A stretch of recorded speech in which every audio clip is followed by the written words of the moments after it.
Well, thank you for coming today. This entire incident actually revolves around the case that occurred on Christmas Eve. On Christmas Eve in the early morning hours, Mr. Brandon Arnold was involved in a domestic violence particular case. Our deputies arrived on that scene on Christmas Eve, and Mr. Arnold was aggressive and actually fought with a deputy sheriff of the Indian River County Sheriff's Office, punching him and actually causing harm to that particular deputy. The deputy was able to subdue Mr. Arnold and associated charges, along with not only harming a law enforcement officer, but included domestic violence on a female companion. Mr. Arnold was able to bail out of jail on a $2,500 bond after first appearance, Christmas Eve, Christmas Day time frame, and was currently out on bond with a domestic violence injunction against the victim that he assaulted and battered last evening. Last evening, our deputies responded to the south end of Indian River County for another domestic violence episode. Upon arriving at that particular scene, they were able to identify two males that apparently had been cut or slashed with what appeared to be a box cutter. The further investigation revealed that Brandon Arnold then took a young lady and an infant against their will and fled that crime scene. As our deputies continued to interview the victims/witnesses, they were able to determine and identify Brandon Arnold, the young lady that he was with, and the small infant. They were also able to identify through some investigative procedures that Mr. Arnold had fled to St. Lucie County, eluding the Indian River County Sheriff's Office. A large manhunt was established, not only using canine and helicopter of the Indian River County Sheriff's Office, but many detectives and many deputies looking for this bad guy. Through some investigative techniques, we were able to determine that Mr. Arnold had taken the victim and the infant to a trailer park in North St. Lucie County. Our deputies, along with the St. Lucie County Sheriff's Office, responded there. Upon arriving at that mobile home park, they discovered bloody clothes and other things that we believe are associated with this horrendous crime. And in fact, Brandon had fled from that particular scene, leaving the victim and the infant baby there. We were able to safely and securely take care of the baby as well as the victim. Our further investigation revealed that Mr. Brandon Arnold had fled to Fort Pierce through cooperation with the St. Lucie County Sheriff's Office and our detective team. We were able to track Mr. Brandon Arnold down in Fort Pierce and interview him. Mr. Brandon also had some outstanding concerns in St. Lucie County, where he's currently being held in the St. Lucie County Jail. Our detectives continue to follow up on this case with a variety of charges, to include attempted murder, where one of the victims was stabbed near his eye, a severe laceration, as well as another male victim at the initial scene was also stabbed. Mr. Arnold certainly has several pending charges from the Indian River County Sheriff's Office, and those warrants will be procured before he is released from the St. Lucie County Jail. As for the victims are safe and sound. This is another replication or a continued behavior pattern by Brandon of domestic violence.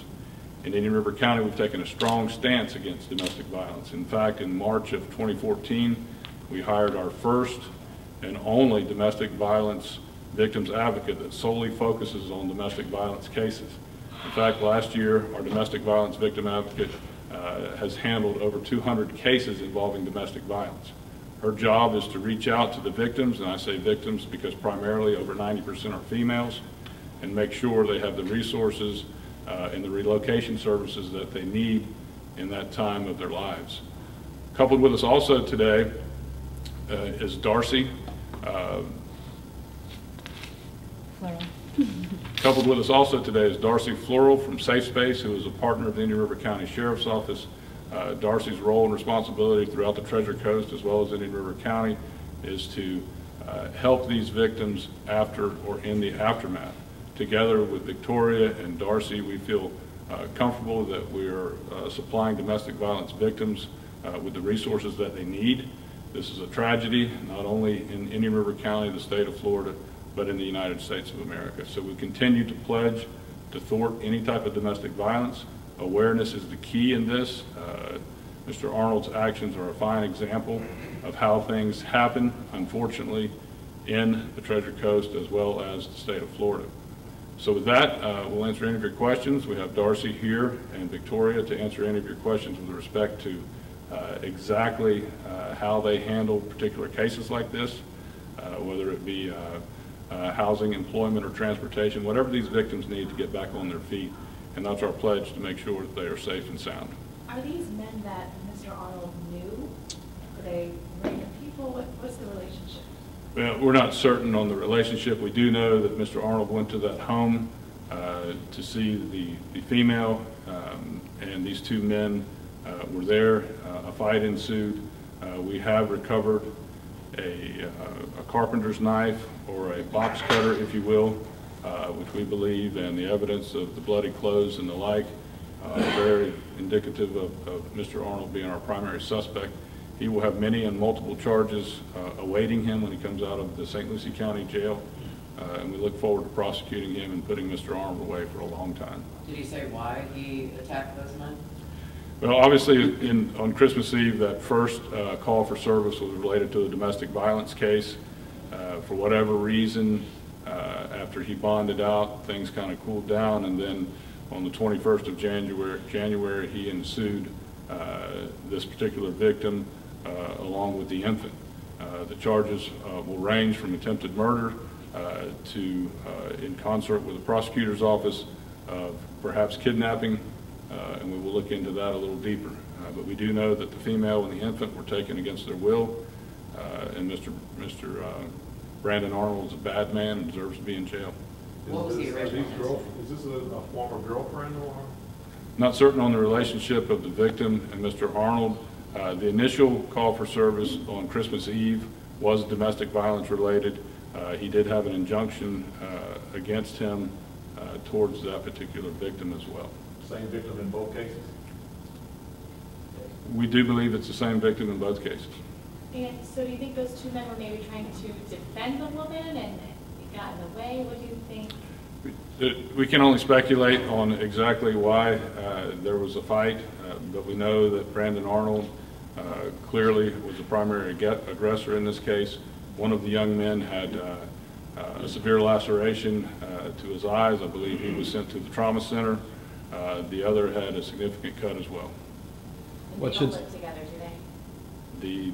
The victim and Mr. Arnold? I don't believe so, no. What was his plan with the woman and the child? Did he explain what he was trying to do? No, we don't know that yet. Did he threaten to kill her? Actually, we have a detective that was up all night that would like to chime in. Come on over. And be sure we speak to our friends here on both sides. No, sure. You say name and spelling? Detective John Finnegan, F-I-N-N-E-G-A-N. What was your first name again, sir? John. All right. So, what did the men harmed remember, and what did she say was? The recollection of how the incident took place is that they were actually trying to tell Brandon he needed to leave. He's not supposed to be there. They're going to call the cops. At the point at which he threatened to call the cops, Mr. Arnold actually removed his shirt and became confrontational with them. He was given 2 warnings: do not come on our property, you're not supposed to be here. There's a protection order out, you need to leave, cops are going to be coming. At which point he attempted to attack one of the victims, and that's when the altercation actually began. And what did she say happened after that? Well, last night when we actually made contact with her, she was obviously shaken by the whole incident. Every time we talked to her, she had a little bit different recollection, more thoughts were coming to her head. I have not been able to speak to her today. I'm actually just getting in. I got to make an arrangement to go talk to her again this afternoon to try to get a better recollection of everything that took place. I think last night, with everything the way it happened, her recollection just wasn't all there. Did she believe she was going to die? I don't believe so, no. There has been a history of violence according to her, but the speculation of what happened last night wasn't so much directed at her as it was he wanted to see his child, and whatever means he had to get through to get to his child, he was going to, and that's where the 2 gentlemen came involved, is they were trying to stop that from happening because of the protection order. What was in the mobile home park? Mobile home park is just a friend. It was a known person to Mr. Arnold. It's where he fled to. And yes, they do have a child together. Aaliyah Arnold, she's, I think, 2 months old or just under 2 months. Just so there's no lack of clarity, the woman and child in this case that was last night is the same as the woman and child in December 24th incident? Yes, sir. Okay. Who lived in the house that he went to yesterday? Was that her house? Was it one of the men's? It is her family's residence, and both of the men stay there. One of them is a roommate, and one of them kind of has been staying there until he can get back on his feet right now. Were they romantically involved? No. There was speculation that was given, according to the victim, that Mr. Arnold believed there was a romantic involvement, but she said by all means there was never anything between her and either one of the victims. Did he make any statements to her or to them about what his intention was, other than "I want to see my kid"? No. The fight ensued whenever they told him he needed to get off the property. He wasn't supposed to be there. Protection order in place. He took off his shirt. That's when they knew something was getting ready to happen. And for a lack of a better way of me saying it, Mr. Arnold, although he antagonized the fight, wound up losing the fight, and that's when he pulled out his pocket knife and began cutting both the victims. Would you say those men were trying to protect the baby and the woman? In a sense, I think the men were acting as an enforcer of the protection order. I think they were going to refuse because of the past history that they've had of violence between him and her. I think their sole purpose for getting involved was to make sure she didn't go with him, to make sure that he didn't take the baby and that nobody got injured. Fortunately, the way that it happened, they wound up getting injured. Was the protection order from Christmas Eve? Yes. You mentioned a severe laceration to the eye. Does that literally mean that his eyeball was cut? It went from the top portion of his forehead all the way to his eyebrow. Did it hit his eye or just I cut do it? not believe so. He was transported before I got on scene. Detective Howell went and spoke to him. I do not believe it cut his eye itself. Just a So cut the through blood that area. on the suspect was... What age was Yes. that person? I think one of them was 23, the other one was 25. Is the 23-year-old the one with the laceration across? I believe so. And the other is 25? I believe so. Okay. And So what that's was the other significant cut. victim's injuries? I'm sorry. The other victim's injuries? The one I went to Longwood, he had a severe laceration to his throat that actually started at the bottom of his ear, went around to, it cut his carotid artery, well, nicked his carotid artery, and ended where his vocal cord would be in his throat. And then he had a severe laceration across his chest. Is he expected to survive? He's in critical, but he's stable. They did emergency surgery on him last night. Was that attempted murder times 2 or what? My belief is that's what we're going to apply for. I believe that with the circumstances the way they are, I think we can get 2 charges of attempted murder on him. It was an intentional act that he caused, and caused 2 great substantial injuries, I believe so. As far as the kidnapping is something we're going to look into. The following charges, I have to get a better statement from her before we can make a final determination on that. How cooperative has she been? She's been cooperative. She gave us no issues last night. As soon as we started talking to her, she agreed to talk to us. It's just like I said, I think everything shook her up so bad that every time I would talk to her, a little more would come out. And I don't think she's intentionally hindering it. Anybody that's been through a traumatic experience like that, they're going to have memory loss at that exact point in time. Can we have Victoria step in, or Darcy? Darcy, why do people allow them back in after they know there's been violence? Why do victims allow perpetrators back in their life after violence? Many reasons. Some of it's love, some of it's fear. They've been exerting power and control over the victims for so long. It's important to know that the average victim will return 7 times before finally breaking free. It certainly is a cycle of violence. It's not an easy answer, and for everybody it's different. And once you put that injunction order on, doesn't it become even much more dangerous? It very much so. Matter of fact, once a victim chooses to leave, they are at a 75% greater chance of fatality after leaving. Does that even increase even more? I wonder when there's a child involved, because that's just one more reason for it. this person would want to come back to the victim, they want to see this kid? What do you do when there's a child involved? I believe that the children allow more opportunity to exert more control and more power over the victim, certainly. Gives them more leverage. Victoria, you want to talk about some of our cases in general? I think one of the things that we need to remember is that she's not the victim. She can choose to live anywhere she wants to live. She did not break the law. She did everything that she could do legally to protect herself. She got the restraining order. She stayed away from him. She didn't have contact with him. She did everything that she could possibly do to keep herself safe. So the first thing that I want to say is we need to remember that. We always talk about, why didn't she leave? Really doesn't matter why she didn't leave. She's not breaking the law, he is, in this instance. We have cases of domestic violence that come through the Sheriff's Department and through the county that are female on male. Not a lot, the numbers are really low, but we do have them. And in my instances, would you be asking him the same questions that we're asking about her? Probably not. Victims stay because they have a reason they stay. They love the person. They can't financially handle it. They've been conditioned to be helpless and hopeless. And this is their only way of survival, is to be with this man.